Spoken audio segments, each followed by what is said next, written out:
नमस्कार, मी मोनिका मिसाळ, मी एक खेळाडू आहे. नमस्कार, मी ऋतुजा शिंदे आणि मी एक सर्पमित्र आहे.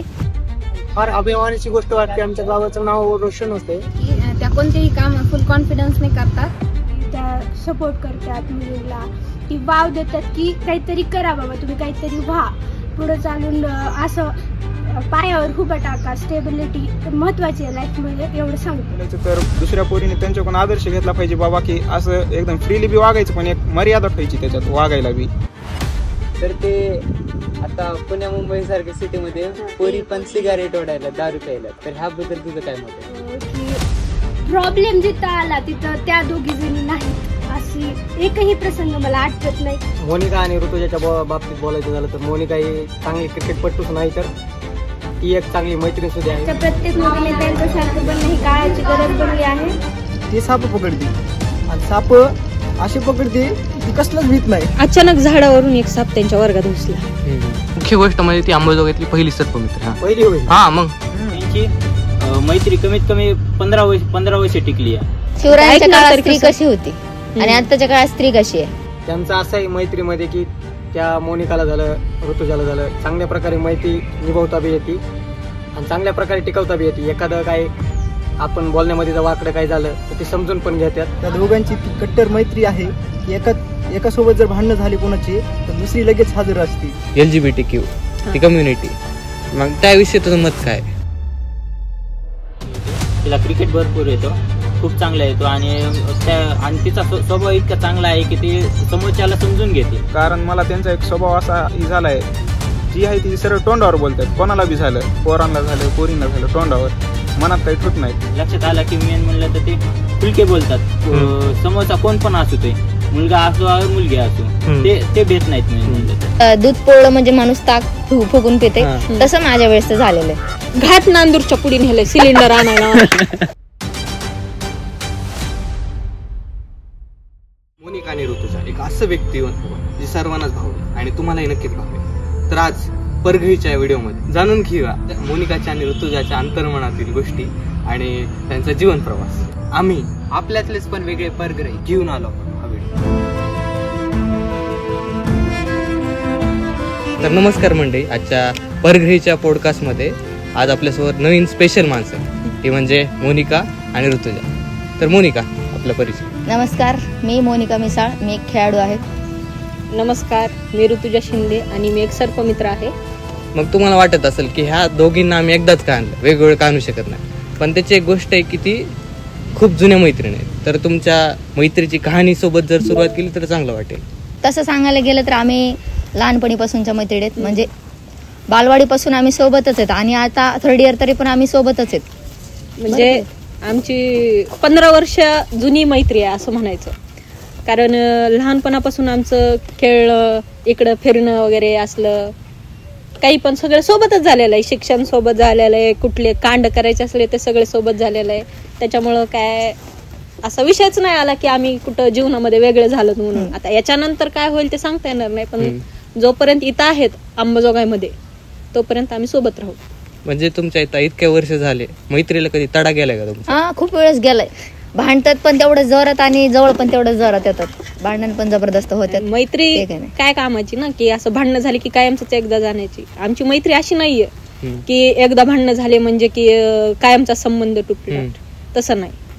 ठीक आहे, आमच्यात भले रोज आम्ही हाणामारीचे भांडणं करू, 2 दिवसाला का होईना आम्ही येऊन बोलणार कसे काय चालू आहे. म्हणजे एक वेळेस तर असे भांडण झालं की आम्ही 2-3 महिने बोललोच नव्हतं. एका शहरात राहून पण समोरून गेलं तर एकमेकांना बघायचं नाही. पण त्याच्यानंतर 4थ्या महिन्यात असं एकदा तर आम्ही संभाजीनगरला राहिलो होतो, एका रूम मध्ये राहत होतात, तरी पण 15 दिवस एकमेकांना बोललो नव्हतं. असे भांडण म्हणजे ते वेळच अशी होती की आम्ही 15 दिवस एका रूम मध्ये होतात, पण आम्ही 15 दिवस सुद्धा एकमेकांचे तोंड बघितले नाही. तू कोण आहेस माहिती, एका रूम मध्ये राहून एवढे खतरनाक भांडणं होत होते.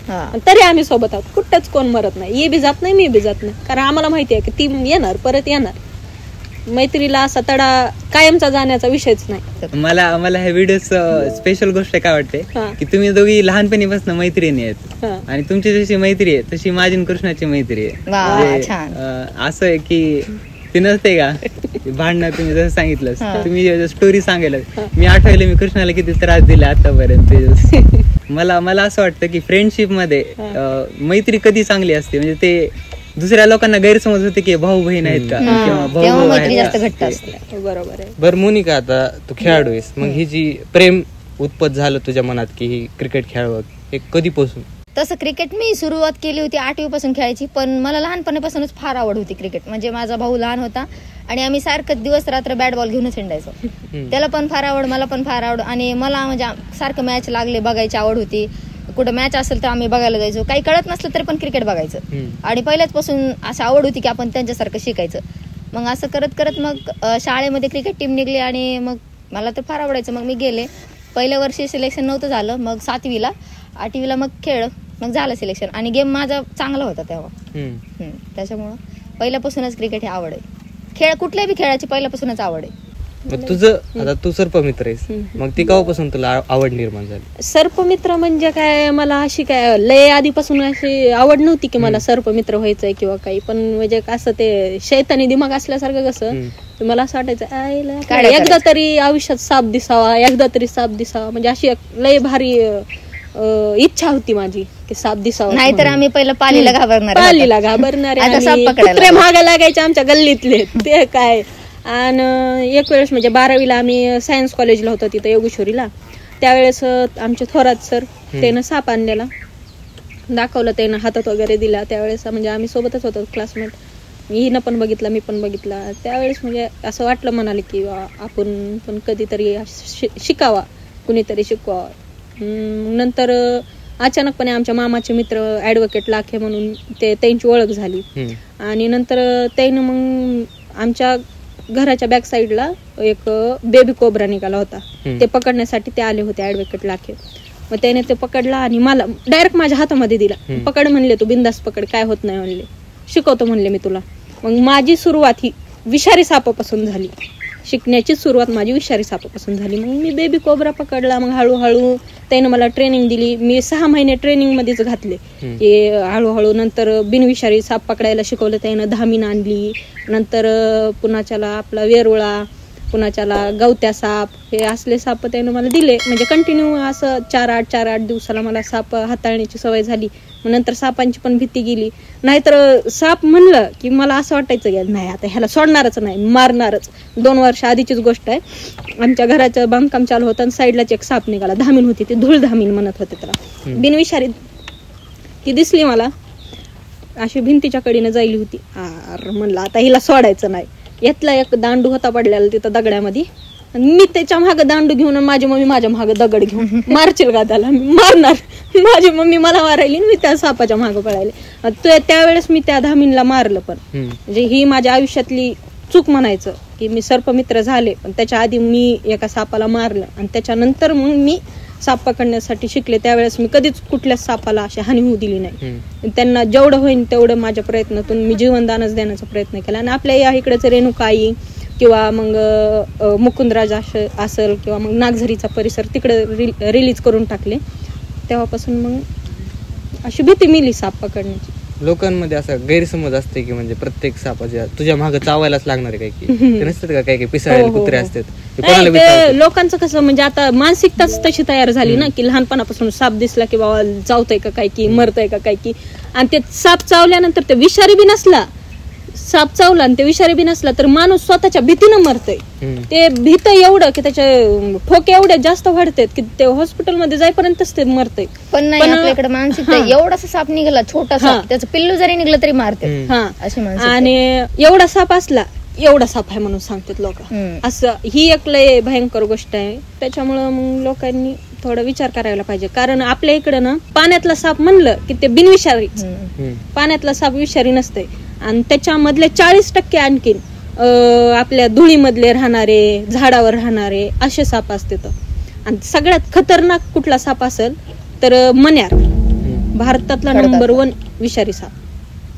त्याचं ते पूर्ण ब्लॅक असतंय आणि त्याच्यावर पांढऱ्या पट्ट्या असतात आणि त्याला तो रात्री किल करतय. सायलेंट किलर नाव आहे त्याला असं इंग्लिशमध्ये. आणि ते झोपीमध्ये असं चावून गेलेलं सुद्धा कुणाला कळत नाही, विदिन सेकंड माणूस मरतोय, एवढा विषारी साप आहे. ह्या सर्पमित्राचं काही करिअर आहे का? हो, भरपूर करिअर आहे. करिअर आता मी जरी समज मी जर ट्रेनिंग देण्यासाठी जर कुणाकडून फी आकारली किंवा मग मी पकडण्यासाठी जर इथं म्हणूनच आम्ही चार्जेस घेत नाहीत समज, पण बाहेर जर कुठं दुसऱ्या गावाला वगैरे जायचं असले ना 500, 1000, 2000 इथपासून चार्जेस चालू होते साप पकडण्याचे. ह्याचे पण प्रोग्राम्स होते खूप मोठे मोठे होते की तुम्ही वाचवतात साप बाबा, की हे तुमचा सन्मानार्थी तुम्हाला, मग त्याच्यामध्ये आम्हाला किट देतात. मग अशा भरपूर गोष्टी आहेत. करिअर आहे ह्याच्यामध्ये, पण जर केलंच ते मन लावून तर कंटिन्यू जर आपण ह्या फील्डमध्ये राहिलं तर करिअर आहे. करिअर नाही असं नाही ही गोष्ट, का जीवनदान पण आहे, करिअर पण आहे. आणि सरकार थ्रू जर आपल्याला जर एखादी गोष्ट पाहिजे असेल ह्या प्राण्यांसाठी, तर आपल्याला प्राणी संग्रहालय चालू करण्यासाठी 2 एकर जागा मिळते. तर त्याच्यासाठी खूप लिगली प्रोसेस आहे, त्याच्यामुळं ते त्याच्या नादी जास्त कोण लागत नाही. ती एक गोष्ट असते ना की साप आता डेंजर असतोच, मग ते ट्रेनिंग घेतली तरी ते रिस्क असतेच. तर ते मग तुझी अशी भीती किती % गेली आहे का आता पण? कधी कधी नर्वस वाटतं का की काहीतरी होईल? नाही म्हणजे वाटतं ना कधी, म्हणजे कसं माहितीये का, मी एवढं बिनधास्तली नाही ना घेऊ शकत कुठले रिस्क, कारण घरचे आणखीन एवढी परमिशन दिलेली नाही. कारण अर्ध्या तर गोष्टी घरी माहितीच नाहीत की मी आणखीन विषारी पण साप पकडायला जाते म्हणून.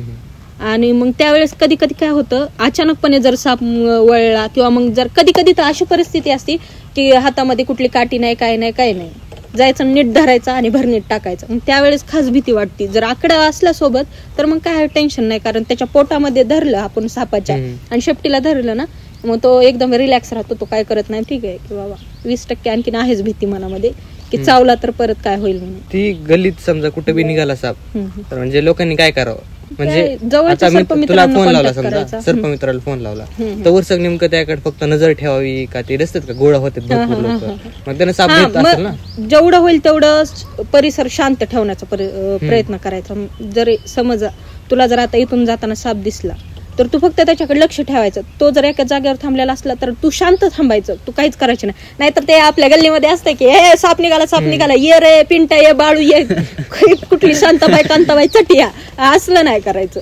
ते जेवढं आपण वरडताल किंवा हालचाल होईल आपली, ते त्याच्यामुळं मग ते परिसरातून मग त्याला जाणवतंय ना किंवा आपल्या आजूबाजूला काहीतरी चालू आहे, मग ते बरोबर निसटतंय असं होतंय. त्याच्यामुळं त्याच्यावर वॉच ठेवायचा किंवा मग ऍटलिस्ट आता फोन तर सगळ्यांकडेच असते, त्याचा फोटो तरी काढून घ्यायचा की मग ते आम्हाला नंतर कळतंय की ते विषारी आहे का बिनविषारी आहे. बरं मोनिका, आता तुझं मैदानाचा खूप अनुभव आहे तुला, मग मैदान कसं हार जीत का खेळ असते, मग भरपूर गोष्टी शिकायला भेटतात. मग अशा काय गोष्टी शिकल्यास तू इतक्या वर्षाच्या अनुभवानंतर? इतक्या वर्षाच्या अनुभवामध्ये पहिली तर गोष्ट माझी हे अशी आहे की आपल्यामध्ये किती पण आपल्यामध्ये क्रिएटिव्हिटी असली तरी काही वेळेस हार मानणं पण योग्य असते. प्रत्येक वेळी आपलंच म्हणून पण चालत नाही. हार जीत पचवायला पाहिजे. मेन म्हणजे एका प्लेअरची खासियतच ती आहे की हारलं म्हणजे पचवणं, जिंकलं म्हणजे पचवणं. जिंकलात म्हणजे मोठं नाही.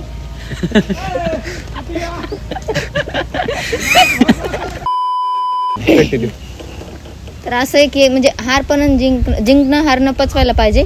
नाहीतर काही जणांचं कसं असते, हारला आता समजा आमच्या क्रिकेटमध्ये असं असते, हारले म्हणजे काही जण बॅट फेकून देतात, बॅटला लात मारतात, हेल्मेट फेकून देतात. असं नाही करायला पाहिजे. हारलं तर ठीक आहे, आपण हारलं म्हणून समोरचा जिंकलाय ना, किंवा समोरचा हारला म्हणून आपण जिंकतोय, तर हे पचवणं फार मोठी गोष्ट आहे. ते अपयश पण पचवता आलं पाहिजे. असं नाही की ते नसते काय टॉक्सिक वातावरण पुढच्यांना शिव्या द्यायच्या वगैरे.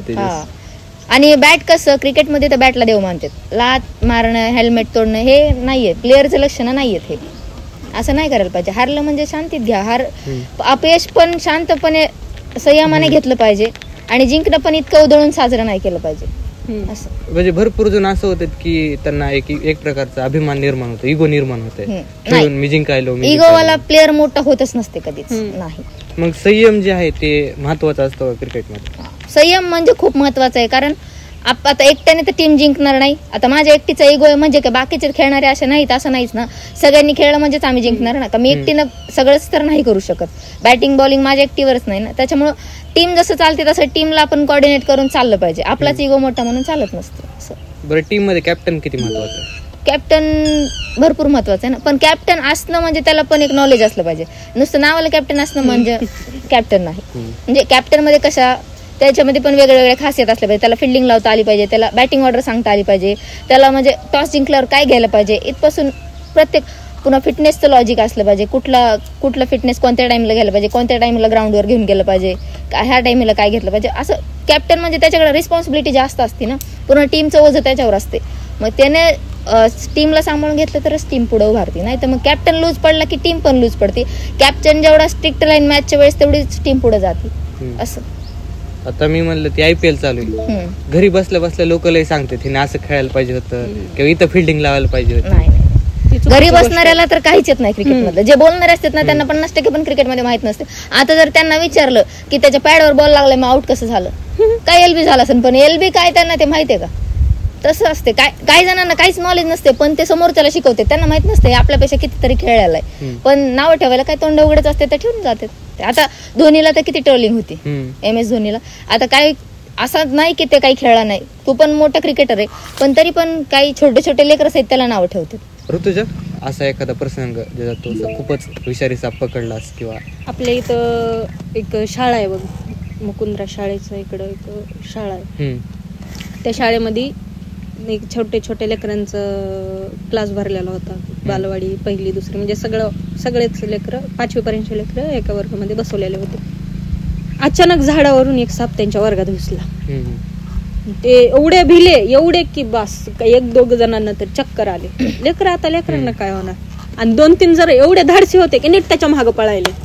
मग तिथल्या मॅडमचा म्हणजे फोन आला, कारण त्यांना चांगला परिचय होता माझा की मी साप वगैरे पकडते म्हणून.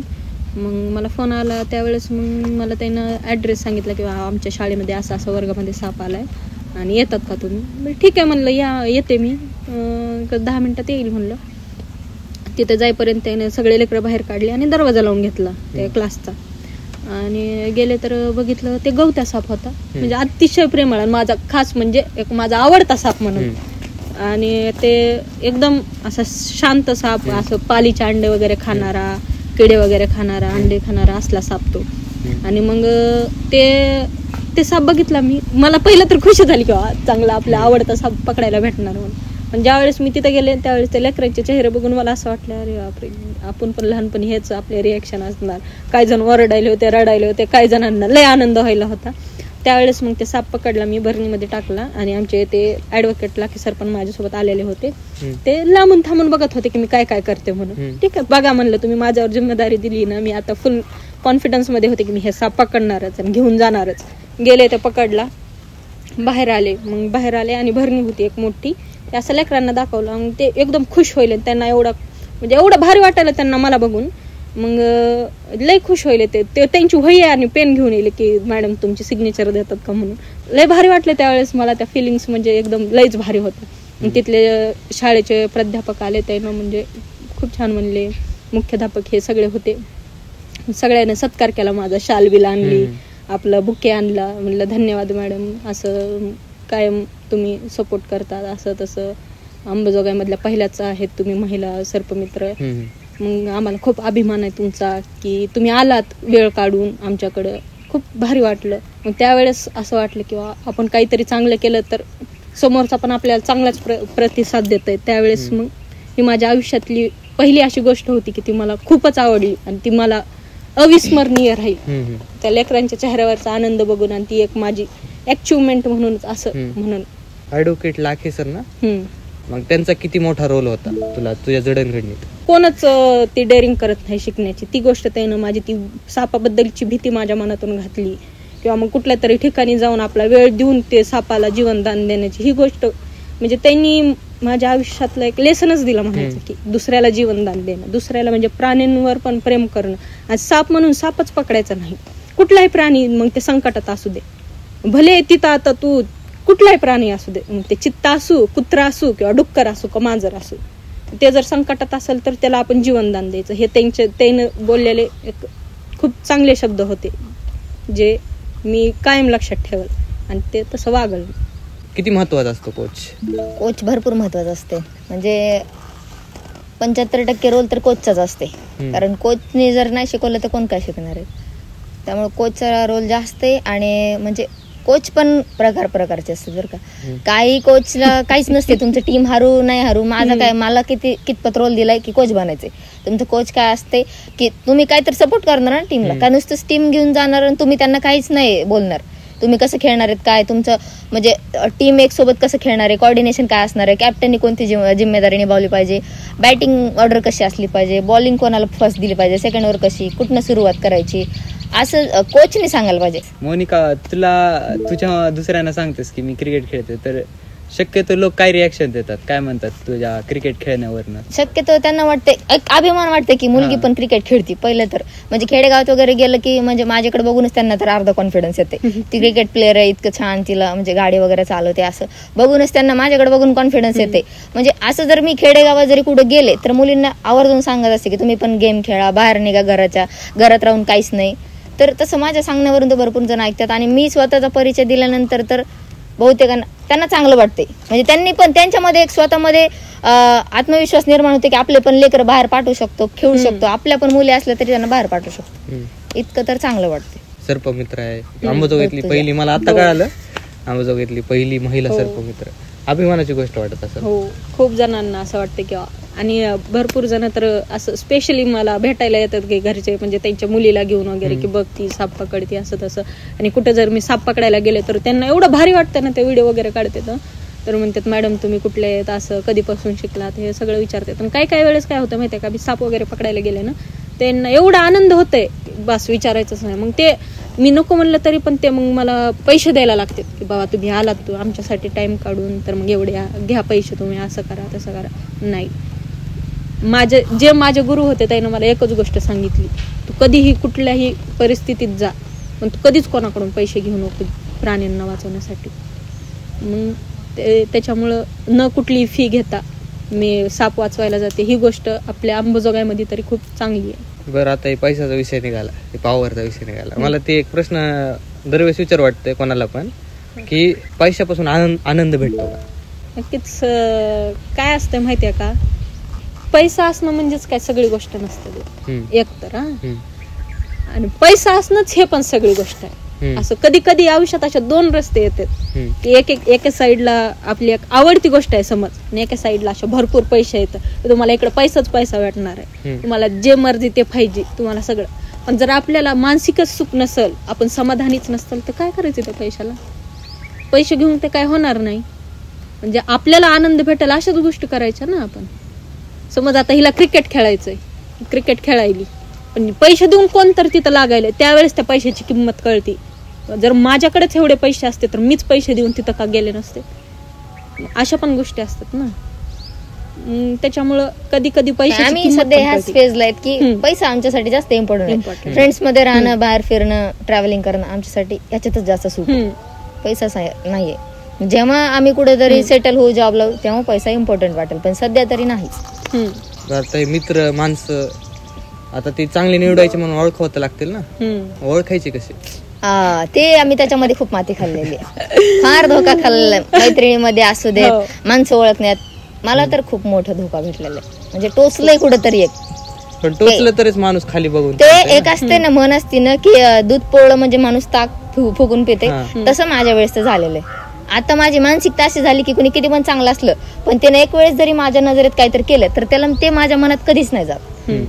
आता ते असं म्हणतात ना की पोरांची मैत्री जास्त घट्ट असते, आणि ते असं पण असते की शक्यतो ते असं बघितलं जाते की पोरींची मैत्री जी आहे ती अशी लगेच तुटते किंवा लगेच भांडण झाले की ते लगेच एकमेकांच्या माग बोलतात वगैरे. पोरींची सवयच तशी घाण असते म्हणून मैत्री तुटते का, तर लगेच काड्या करायला सुरुवात. ते माहितीये का, मुलांची मैत्री का घट्ट राहते, पोरांमध्ये किती पण वाद झाले तर तोंडावर शिवाय देते पण मागं बोलत नाही. तर पोरींमध्ये थोडं काय झालं लगेच आता भांडण झाले किती दुसऱ्या मैत्रिणीकडे जाणार, हिनं असंच केलं तर माझ्यासोबत, मी तिला तसंच केलं, तिनं असं नाही केलं तर कसं, मी म्हणजे याच्यासाठी एवढं करायचं असं, मग हे लगेच उपकाराची जाणीव करून देतात. पोरींमध्ये ही घाण सवय असते आणि पोरांचं तसं नसते, ते तोंडावर भांडणार, फार मारामारी करू देत पण दुसऱ्या दिवशी चहा प्यायला भेटतात.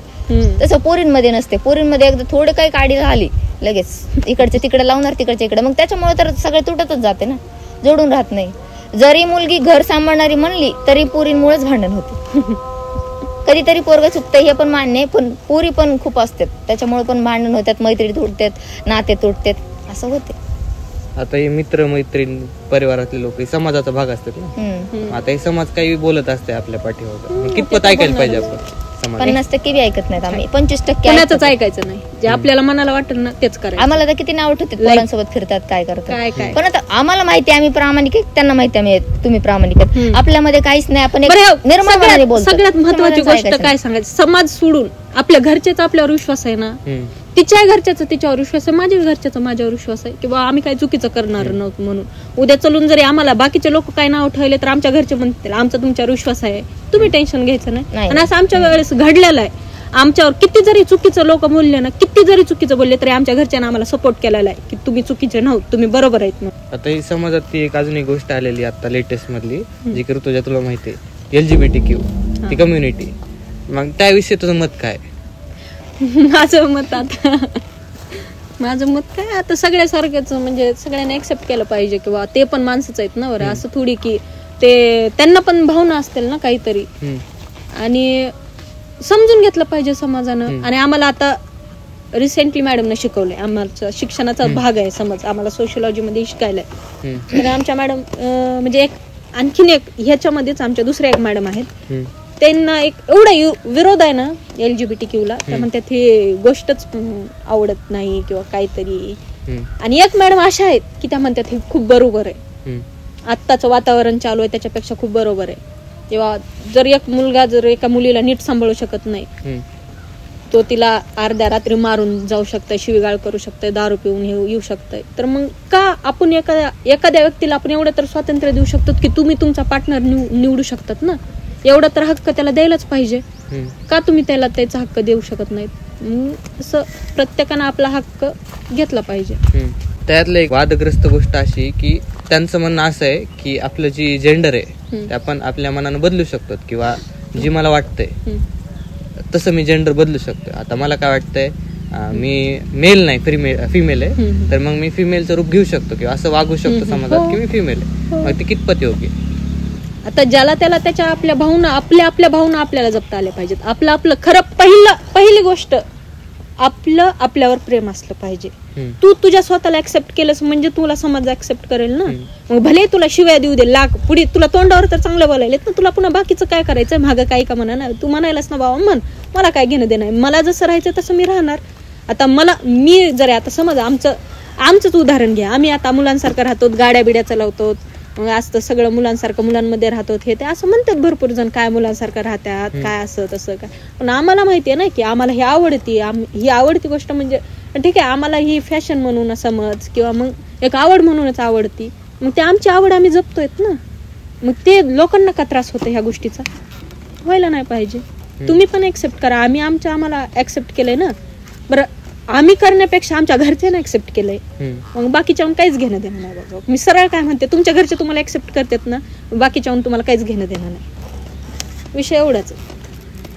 आता तुम्ही समजा असं राहतात पोरांसारखं, आता लोक तर म्हणणारच झाले ना, पण ह्याचा उगम कुठून झाला किंवा लहानपणापासूनच असं? लहानपणापासूनच. अरे आम्ही कटिंगच्या दुकानला पोरांच्या जात होतात, वर्गाच्या दुकानात आम्ही कटिंगला दर रविवार, आमचा रविवारच ठरलेला असा. आम्ही कशाला, आमच्या पप्पा आम्हाला घेऊन जायचे. आणि आता आम्हाला कपडे बी घ्यायचे म्हणले तर आमच्या मम्मी आम्हाला घेऊन चालतात, चला तुम्हाला कसले घ्यायचे तसले घ्या. आम्हाला कधी असा विषय आला नाही कपड्या बाबतीत किंवा कशाच्या बाबतीत की आमच्या घरच्यांना आम्हाला काय टोकलंय किंवा काय केलंय.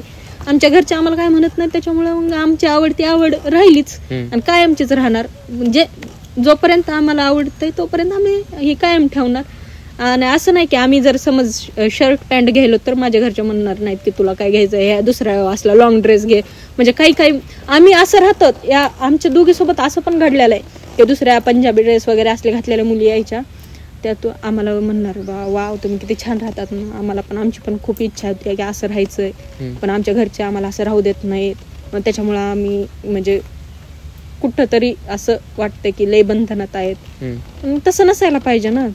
तुमचं लेकरू कशात खुश आहे हे पण बघायला पाहिजे ना घरच्यांना पण. नाही तसं नसते. काही वेळेस पॅरेंट्स पण बरोबर असते का, तर आपली मुलगी कशी लगेच कळून जाते त्यांना. मुलीने चूक केली का पॅरेंट्सला मग त्यांना आकडून धरावं लागते, पर्याय नसते.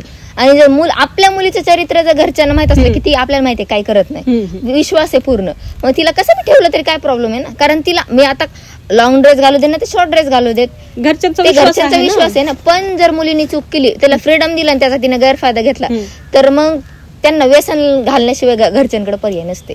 असं की पोरींनी जर फ्रीडमचा फायदा नाही घेतला ओव्हर कसं फायदा असतं तर माहितीये मग कसं का, राहू शकतं. जाण असली पाहिजे प्रत्येक गोष्टीची. त्याच्यामुळे तुमचं चरित्र आणि तुम्ही किती चांगले राहतात मग ते ह्याच्यावर डिपेंड होत नाही की तुम्ही कुठला ड्रेस घातला किंवा तुमचं फॅशन काय किंवा तुम्ही कसं वागतात किंवा तुम्ही कुठली गाडी चालवतात, याच्यावर डिपेंड काहीच नाही. जर तुम्ही चांगले असताल, तुम्ही तुमच्या स्वतःवर प्रेम करत असताल, तर दुसऱ्याला नाव ठेवायला जागाच नाही ना. आपण जर दुसऱ्यासोबत चुकीचं वागलं किंवा मग काहीतरी चुकीचं केलं, कुठल्या तरी व्यसनाला लागलात, तसं तर कुठली गोष्ट करतच नाहीत ना. त्याच्यामुळं बर मोनिका, आता ही व्यसनाची जी गोष्ट आहे ते तर आहे की पोरं व्यसन करतात, तर ते आता पुणे मुंबई सारख्या सिटीमध्ये पोरी पण सिगारेट ओढायला, दारू प्यायला, तर ह्याबद्दल तुझं काय मत आहे? एवढा पण गैरफायदा घेऊ नये. पोरींसारखं राहायला पाहिजे. मान्य तुम्हाला फ्रीडम दिलाय, दुनिया बदलली, कलियुग आलंय, म्हणजे असं थोडंच आहे की तुम्ही काय पण करणार. घरच्यांची पण इज्जत असते, पॅरेंट्सनी तुम्हाला मोकळं सोडलंय, म्हणजे एवढं पण नाही की तुम्ही कुठलंही व्यसन करा, दारू प्या, सिगारेट घ्या, असं नाही ना करू शकत.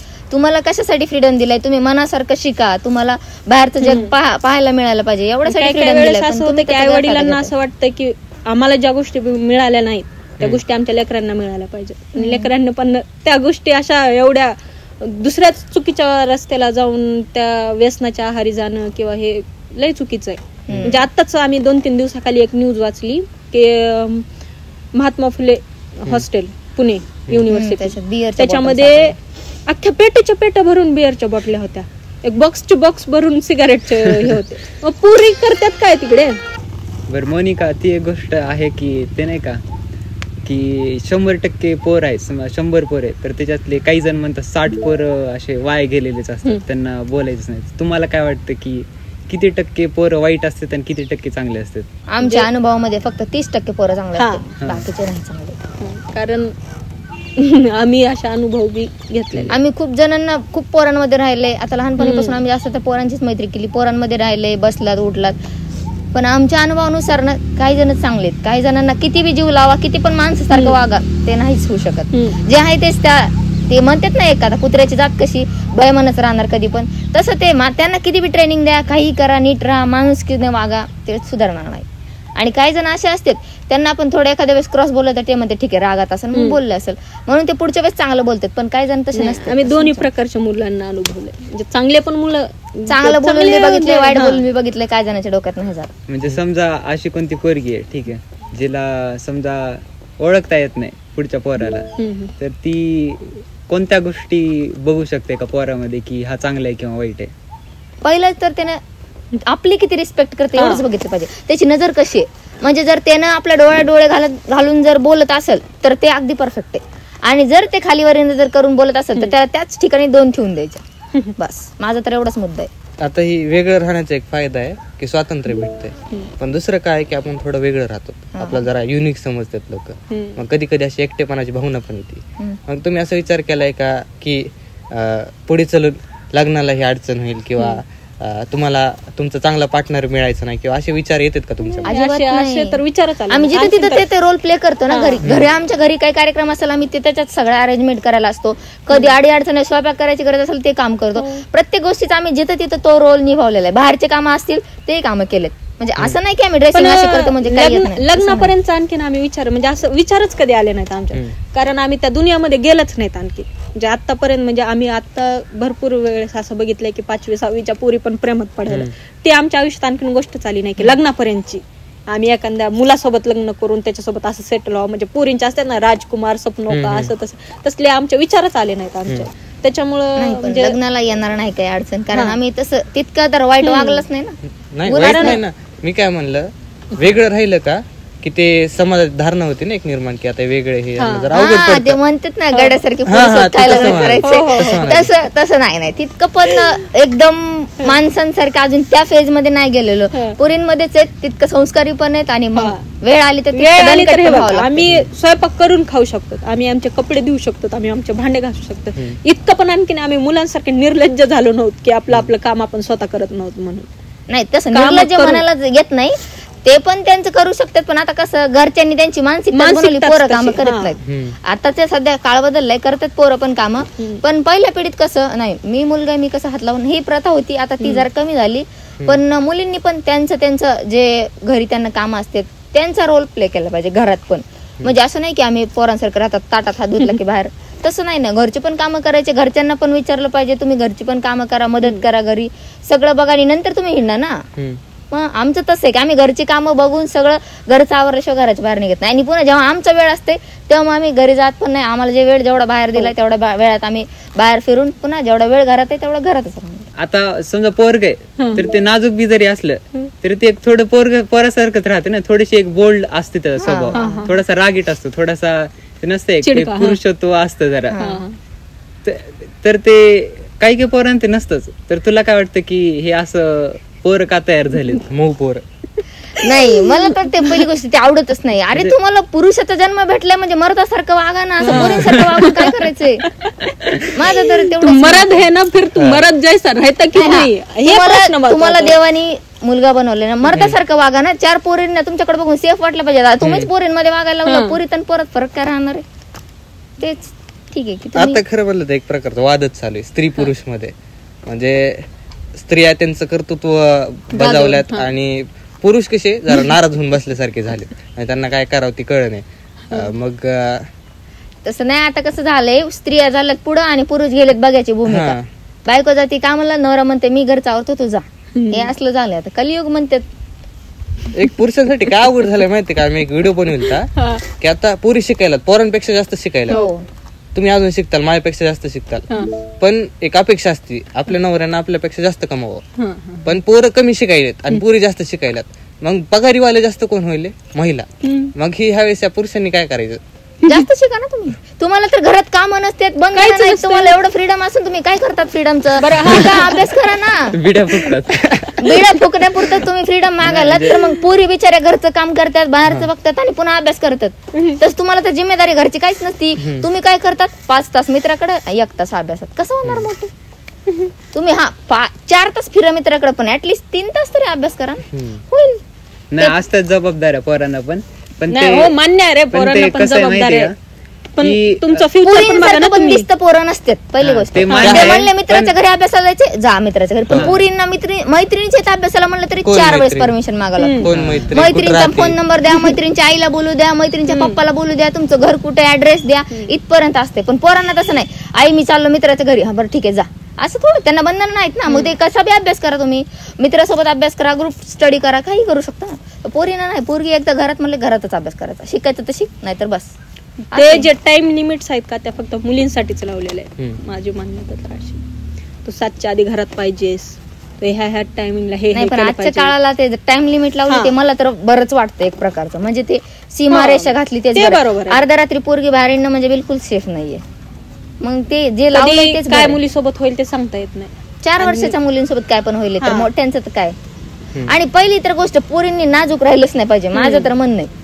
तुम्ही काहीतरी शिका, 4 गोष्टी बघा की समोर कसं बघतोय त्याला 2 मारायचं ठेवा. तुमचं शिक्षणामध्ये जर जाऊ द्या, मुलींना जर शिक्षणामध्ये जर मन लागत नसेल, त्यांचं डोकं चलत नसेल, तुम्हाला बाहेर बंधन असेल, किंवा तुम्ही दुसऱ्या कला शिका ना. म्हणजे ते विणकाम आणि शिवणकाम ह्याच्यापेक्षा पण दुसरं काहीतरी आहे ना. तुम्ही तलवारबाजी शिका, तुम्ही कराटे शिका, तुम्ही बॉक्सिंग शिका, तुम्ही कुस्ती खेळा, हे करू शकतात ना तुम्ही. हे का करू शकत? आणि वाईट होण्यामागे आता बरेच म्हणायला पोरींकडे चूक असल्याशिवाय पोरं पण काय करू शकतात. म्हणजे आता हे प्रेम प्रकरण हे बाहेर निघालेत ना, तर मला तरी वाटतं की पोरींची चूक असल्याशिवाय पोरं का कसं असते, पोरींना काहीतरी वाकडी नजर केल्याशिवाय पोरांची हिंमत होत नाही की तिच्यावर त्यांची नजर टाकावी. पोरींची जर धारदार नजर असेल तर पोराची काय हिंमत आहे तिच्या जवळ हात लावण्याची तरी काय हिंमत आहे, बघण्याचीच नाही ना. तसं मला तरी वाटतं की पोरींनी आपली नजर आहे ना एकदम शार्प ठेवा, एकदम धारदार ठेवायची. कुणी आपल्याकडे बघितलं ना त्याने स्वतः खाली मान घातली पाहिजे, आपण नाही. पण आता असं चाललंय की पोरीच काहीतरी वेगळे नखरे करतात, पोरांना तर मग तेवढंच पाहिजे. त्याच्यामुळे हे असं सगळं घडायलंय. शिवरायांच्या काळात स्त्री कशी होती आणि आताच्या काळात स्त्री कशी आहे? आताच्या काळात ती स्पर्शीत अडकवते आणि स्त्री स्कूटीवर फिरते. पहिल्या काळात स्त्री कमरेला डायरेक्ट तलवार बांधून गोळ हिंडायची. आताच्या गाड्या हिंडून सुद्धा 4 वेळेस पडतात. पहिल्या काळातली स्त्री इतकी दणकट होती, तेवढं होतं आणि त्यांचं म्हणजे व्यक्तिमत्व सुद्धा तसं होतं. पण तसं आता आदर्शच राहिला नाही स्त्रियांमध्ये कोणाचा घ्यायचा. त्याच्यामुळे ह्याच्यात एक मोठा शत्रू दिसायला झाला तर मोबाईल कितपत ह्याच्यात घाण करते. सगळ्यात आयुष्यच उद्ध्वस्त केले. पहिली गोष्ट वेळ देणं गेलं लईच वाईट एवढा मोबाईल. ते 4 माणसात बसलात तरी आपलं लक्ष कुठं मोबाईल मध्ये, काय करायचं म्हणलं तरी आपलं लक्ष कुठं मोबाईल मध्ये. नाही म्हणजे माहिती नाही मोबाईल शिवाय, पण तसं नसतंय. आपण ह्याच्या आधी काय आपल्याकडे मोबाईलच होते का, बातम्या नव्हत्या का? हे मोबाईल सगळे म्हणतात नाही ह्याच्यामध्ये काय हे आलंय काय काय आलंय, तसं काहीच नाहीये. नसला तरी पण जगू शकतात आणि असलं तरी पण जगू शकतात. हे बघ कृष्णा, आम्ही मोबाईल शिवाय एवढं भारी आयुष्य जगलंय ना. 12वी पर्यंत आमच्याकडे मोबाईल नव्हताच. 12वी पर्यंत आम्ही इतकं भारी आयुष्य जगलं, इतकं भारी विचारायची सोय नाही. कुठले गैरसमज होत होते ना, कुठल्या गोष्टीचं चिंता होती ना, टेन्शन होतं ना, काहीच नव्हतं. बिनधास्त आयुष्य होतं आमचं. कुठले बंधन होते, खेळ होते आणि ऍडव्हेंचर होतं लाईफ मध्ये एका प्रकारचा. किंवा आज हे करू उद्या ते करू, आयडिया येत होत्या. आपलं स्वतःच दिमाग काम करत होता की आज आपल्याला हे बनवायचं, आज आपल्याला ते बनवायचं. आजकाल मोबाईल मुळे विचार करण्याची क्षमताच राहिली नाही. कुठली गोष्ट आपल्याला नाही चालवत. आपल्याला बघ ना, रील येतात लगेच त्याच्यामध्येच आपण 5-6 तास घालवतो. तसं मोबाईल आपल्याला चालवायला आजकाल आपण मोबाईलला नाही चालवत, असं झालंय. पण ते अशी गोष्ट आहे की पोर तर गेम खेळतात खूप सारा, म्हणजे कॉलेज मध्ये बी येतात आणि गेम खेळतात. आणि मला असं वाटतं पोरी जास्त सोशल मीडिया वापरतात असं वाटतं मला. आणि पोरींचं ते स्नॅपचॅट बापरे अपडेटलाच असतं. रील्स खतरनाक. नाही सध्या तरी त्या स्नॅपनीच पागल झाल्यात. मी इथे गेले मी स्नॅप टाकणार, मी नेल पेंट लावलं मी स्नॅप टाकणार, मी मेहंदी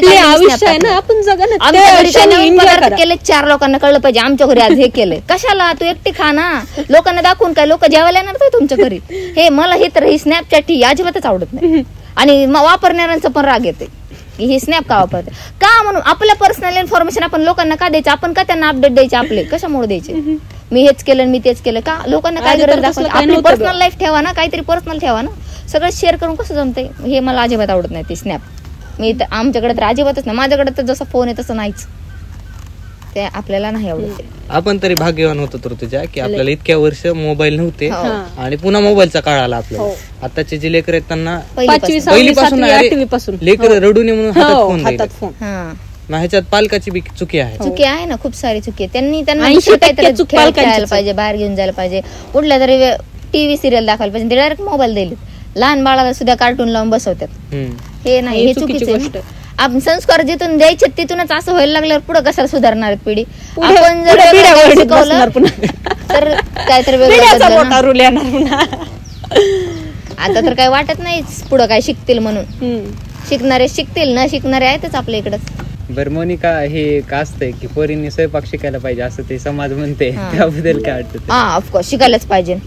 मान्य पोरगे त्यांनी पण शिकायला पाहिजे, पण मेन रोल काय पोरींचा की तिने शिकलंच पाहिजे, यायलाच पाहिजे. अरे घर सांभाळतेस तू, तुला स्वयंपाक नाही येणार तर मग काय उपयोग आहे? पण ते पोरींचं काय काय काय ते एक ते नसते का, ते मत असते की मी फ्रीडम आहे ना, तर मला नाही शिकायचं स्वयंपाक.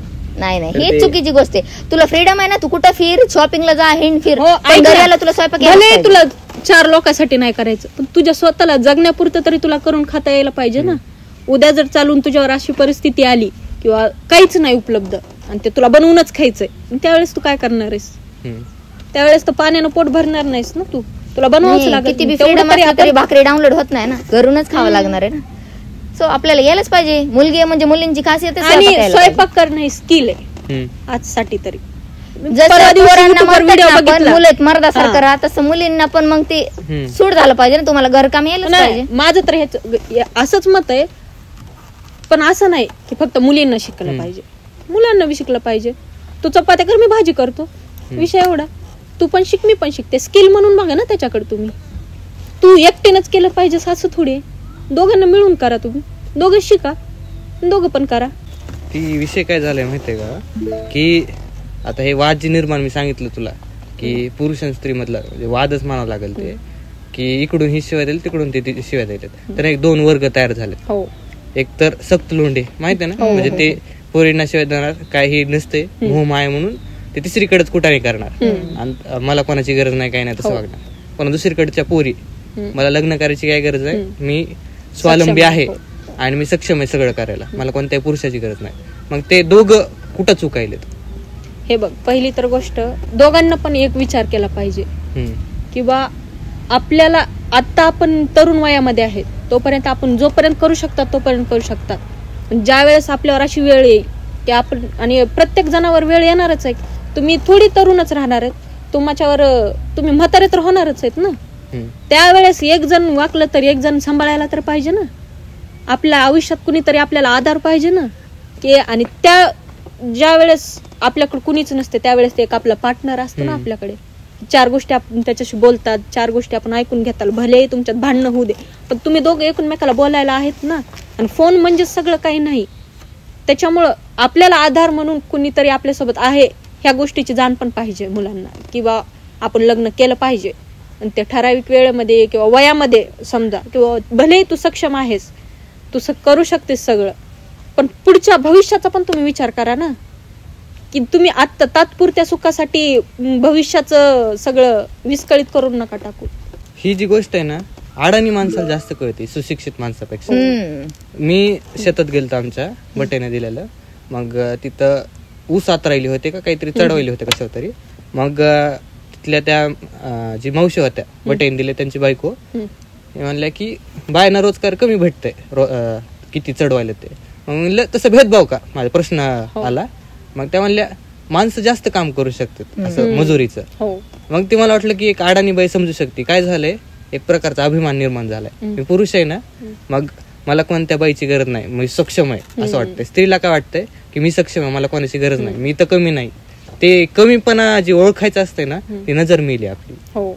ते अडाणी माणसाला जास्त कळतं. कारण शिकलेले माणसं कसं असतात, नाही मी एवढं शिकलोय, मी आता सगळं करू शकते. ते त्यांच्या वेगळाच ऍटिट्यूड, गर्व निर्माण झालेला असते. ते काहीच कामाचं नाही. शिका, खूप मोठे व्हा, पण आपली संस्कृती विसरू नका ना. तुमच्या असं म्हणजे जबाबदारीचं वजन दिसतंय मला. स्त्रिया शक्यतो कसं लग्नानंतर जास्त त्यांच्यावर जबाबदारी येते, पण तुम्ही तरुणपणापासून जास्त जबाबदारी हँडल करतात. हो का, मग ते सगळी काम असतात आमच्या जीवावर. भले आम्हाला भाऊ असू दे, त्या भावाच्या जागेवरचं काम जे भावाला करायचं असतं ते काम आम्हाला करावं लागते. मग ते भले बहिणीच्या लग्न असू दे, ते लग्नामधले जे मुलं काम करतात त्या कामापासून, पत्रिका छापण्यापासून त्या पत्रिका वाटण्यापर्यंत, भांडे घासण्यापासून ते चटया उचलण्यापर्यंतचे काम आमच्याकडे असतात. म्हणजे आम्ही केलंय, आमचा अनुभव आहे. बाहेरची कामं सगळ्या बाहेरचे काम वगैरे असो. भले मग आमच्या आई पप्पाला गावाला घेऊन जाणं का असून, गाडीवर घेऊन जाणं, त्यांना घेऊन येणं, दवाखान्यात घेऊन जाणं, पुन्हा बारक्या बहीण भावांचं शिक्षण बघणं, ह्या सगळ्या गोष्टी आमच्यावर असतात. त्याच्यामुळे आम्हाला भरपूर अनुभव आलेला आहे प्रत्येक गोष्टीचा, प्रत्येकच गोष्टीवर जिम्मेदारी खूप होती. लॉकडाऊन मध्ये तर खूप. आजकालचे पोर आहेत का, त्यांच्यापेक्षा जास्त पुरुषत्व मला तुमच्यात दिसतंय. म्हणजे तेव्हा एकदा आपल्या कॉलेजमध्ये आवळे पाडायचे होते वाटतं, तू झाडा चढली होती सर, मी खाली थांबलो होतो. म्हणजे काही पोर आहेत ना जे आता सिगरेट वगैरे पडते, त्यांच्यापेक्षा जास्त माणसं वाटतात तुम्ही, इतक्या जबाबदारी सांभाळतात तुम्ही. कारण आम्ही ह्याच्यापासून लांब झालेलो आहोत ना, ह्याच्यात आम्ही आणखीन तेवढे इन्व्हॉल्व्ह झालेलो नव्हतो की कुठंतरी एखाद्या झाडाखाली गेम खेळत बसणे. आम्हाला त्या झाडाखाली गेम खेळत बसण्यापेक्षा त्या झाडावर चढून त्या काय म्हणतात नैसर्गिक फळापासून किंवा मग कुठल्या तरी असं नॅचरल गोष्टी करण्यामध्ये आनंद आहे ना, ऍडव्हेंचर करण्यामध्ये आनंद आहे ना आम्हाला ती मज्जा करायची. आम्ही कॉलेजमधलं एक पण झाड सोडलं नाही की त्या झाडाचं फळ काढलं नाही. मग ते बदाम असू, आम्ही अरे ते बदाम खाऊन त्या बदामाचं फोडत त्याच्यामधला बदाम खाल्लाय नाही. पण आमच्याकडे बघून वाटतं की आम्ही घरची काहीच कामं करत नाहीत, नुसतं फिरतो. भरपूर जणांचा तर असा गैरसमज आहे ना की आम्हाला काही येत सगळं सांभाळूनच बाहेर निघतात. आम्ही ज्या वेळेस कॉलेजला येतात ना त्यावेळेस पण आम्ही घरचे कामं करून येतात, भांडे घासून धुवून म्हणजे प्रत्येक काम करून येतात. सगळ्या गोष्टी अनुभवायच्या. कुठल्याच आपल्या आयुष्यामधला वेळ असा फुकट गेला म्हणून वाटू नये, काहीतरी केलंय वा. त्या वेळेला आम्ही त्या झाडावर चढला होता आणि त्या आवळा काढून खाल्ला होता, एवढं तरी सांगता आलं पाहिजे. लाईफ पण आम्ही खूप जगली, खूप खूप खूप. आता इतकं चांगलं जीवन जगलं तुम्ही, आता पुढे काय अपेक्षा आहे तुम्हाला तुमच्या जीवनापासून? आमच्या जीवनापासून आणि सध्या तरी आम्हाला स्वतःच्या पायावर सेटल व्हायचे. बाकी पुन्हा पुढचं आयुष्य बघू. म्हणजे जिथपर्यंत घरच्यांनी आमच्यावर विश्वास ठेवला, जिम्मेदारी दिली ना, तितकी तरी झेपवू एवढंच आम्हाला स्टेबल व्हायचंय, बाकी काही नाही. मग त्यांच्या इच्छेनुसार लग्न असो काही असो, मग ते त्यांच्या इच्छेनुसार. हे बघा, आम्ही घरून निघताना कुठलाही प्लॅन करून निघत नव्हतो, हे ठराविक काम करायचंय किंवा हे करायचंय ते करायचंय. त्या प्लॅन विषयी तर तिला फार माहिती आहे ऋतुजाला. का तर मी तिला एकदा फक्त म्हणलं होतं चहा प्यायला बाहेर येते, चहा प्यायला आली, मी तिला गावाकडे घेतली. अरे भाऊ तुला काय सांगू, त्या दिवशी बी काय म्हणली मला, या इथून सिलेंडर आणायचंय, घाट नांदूरच्या पुढे नेलंय सिलेंडर आणायला. धर्मपुरीला आला घेऊन गेली सिलेंडर आणायला. मला काय म्हणली, इथून त्या गॅस एजन्सीवरून गॅस भरून आणायचं. म्हणली लक्ष्म्या भिक्ष्म्या सगळ्या राडा आणला माझ्यासोबत. चल म्हणजे आता काय तिला नाही. सकाळी नेलेलं संध्याकाळीच घरी आणले, मम्मी हिची शिवाय देवी हिला. तू म्हणलं जा आता घरी, काय नाही. एक वेळ तर अशी खतरनाक जांभळा आणायला गेला तर आम्ही, जांभळाचं सीझन चालू होतं. गाडीवर आम्ही दोघीच, आमच्या सोबत कुणीच नाही. पार अंधार पडलेला होता. लिमगावला गेलो, लिमगावला गेलता. जांभळा नाही. त्या अंधारामध्ये पडली ना आमची गाडी बंद. गाडी बंद पडली. मुनी कॉन्फिडन्स वाढवायचा का तिथं थांबायचं अंधारामध्ये. पेट्रोल नव्हतं गाडीमध्ये. अंबाजोगा इकडून 10 किलोमीटर, ते गाव इकडून 20 किलोमीटर, आम्ही दोघी मधात. त्याच्यामध्ये म्हणते आज अमावस्या आहे म्हणून बाय. लावला, घेतला फोन, हनुमान चालीसा अशी धरली, जय हनुमान गाणं सागर केलं चालू दोघीनं बी. मी म्हणते खरंच अमावस्या? हो ग, आता अमावस्या आहे. त्या दिवशी पौर्णिमा नव्हती का झाली. इतकं कॉन्फिडन्स न सांगायला आज अमावस्या आहे. सांगायला पाहिजे ना, पुढच्या पण गोष्टी माहित असायला पाहिजे. म्हणून सगळं तिला आवडत होतं. एक लिंबाचं झाड म्हणली म्हणूनच इथं आपली गाडी बंद पडली होती. आता आपलं काय वाटत नाही मला, आपण घरी. अरे भूत बंगला सारखंच होतं तिथं. घर बंद पडलेलं, घर होतं बंद पडलं आणि गाडी बंद पडली. पेट्रोल संपलं. आम्ही जाताना पेट्रोल बघितलंच नाही, पडली ना बंद. पडली बंद. एवढा उशीरचा टाइम तर मरणाची भीती वाटायली. जाऊ द्या म्हणलं, पुन्हा नंतर असल्या म्हणजे इतक्या खतरनाक अनुभव आलेत ना, काय सांगावं त्याला. काय पण. आणि असले कांड केलं कुचळ आम्ही लय, पण मज्जा बी तितकीच. खऱ्या अर्थानं तुम्ही जीवन जगल्याला दिसतंय. असं बी पुढे आनंदानं जीवन जगा, सोबत राहा, तेवढीच अपेक्षा आहे. कसं वाटलं तुम्हाला अनुभव कसा पॉडकास्ट मध्ये? आता पहिलंच आहे ना तुमचं? हा, पहिलंच असल्यामुळे एवढं काय आम्ही बिनधास्त बोललो. तुम्ही बोलणार आहे, आम्ही बोलणार आहे. म्हणजे भारी वाटलं की काहीतरी आपल्या भावना कुठेतरी व्यक्त झाल्या म्हणून. काय बोलायचं ते बोलून निघाला. मन मोकळं केलं आम्ही तुमच्या जवळ.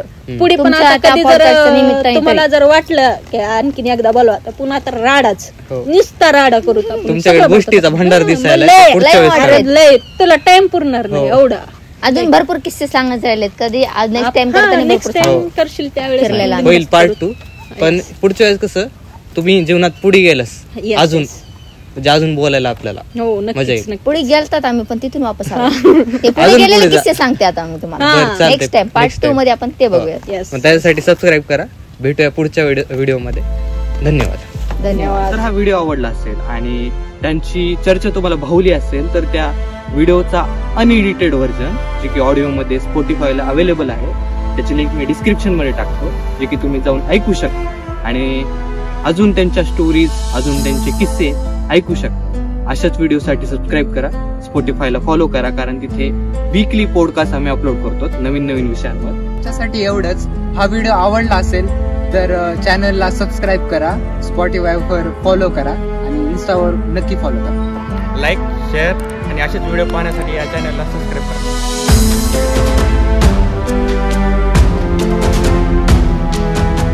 ऋतुजा ती एक प्राण्यांबाबतीत तिचं ते जीवाला माया ते असणं चांगलंच आहे. का तर त्यांना पण आपल्यासारखा जीव असते. आता फार लोक ते सर्पांना मारतात, पण ती एक त्यांना चांगल्या प्रकारे वाचवण्याचं काम. मोनिकाचं सांगायचं गेलं तर तिचा स्वभाव एकदम चांगला आहे. आणि ते हुशार पण आहे एकतर. प्लस ते खेळामध्ये पण सहभागी होते. तिला क्रिकेट भरपूर येतो, खूप चांगला येतो. आणि तिचा स्वभाव इतका चांगला आहे की ते समोरच्याला समजून घेते. जरी समोरच्या तोंडातून काही वाईट शब्द वगैरे गेले तरी ते समजून घेते समोरच्याला, मेन म्हणलं तर. आणि त्यामुळेच त्या दोघींचा एवढ्या दिवस मैत्री टिकून आहे. ऋतुजा आणि मोनिका यांचा स्वभाव खूप शांत, संयमी आणि मनमोकळापणे आहेत. त्या प्रत्येक सिच्युएशन मध्ये खूप चांगल्या प्रकारे हँडल करतात. मुलगी असून साप पकडते आणि मुलं सापाजवळ जायला पण घाबरतात. ऋतुजा आणि मोनिका माझ्या खूप चांगल्या मैत्रिणी आहेत. त्यांची मैत्री ही खूप चांगली आहे. त्यांच्या मैत्रीतून आदर्श घेण्यासारखा आहे. त्यांचा व्हिडिओ पाहून असं कळालं की मेन म्हणलं तर मुलींनी स्ट्रॉंग राहिलं पाहिजे आणि त्या स्ट्रॉंग आहेत, त्यांच्यासारखं स्ट्रॉंग राहिलं पाहिजे. त्यांचं व्यक्तिमत्व आदर्श घेण्यासारखं आहे. दुसऱ्या पोरी अशा एकदम फ्रीली बोलत नाही, त्या एकदम बाहेर असं फ्रीली वागतात. मी बऱ्याच गोष्टी त्यांच्याकडून शिकल्या, आणखी मी शिकेल.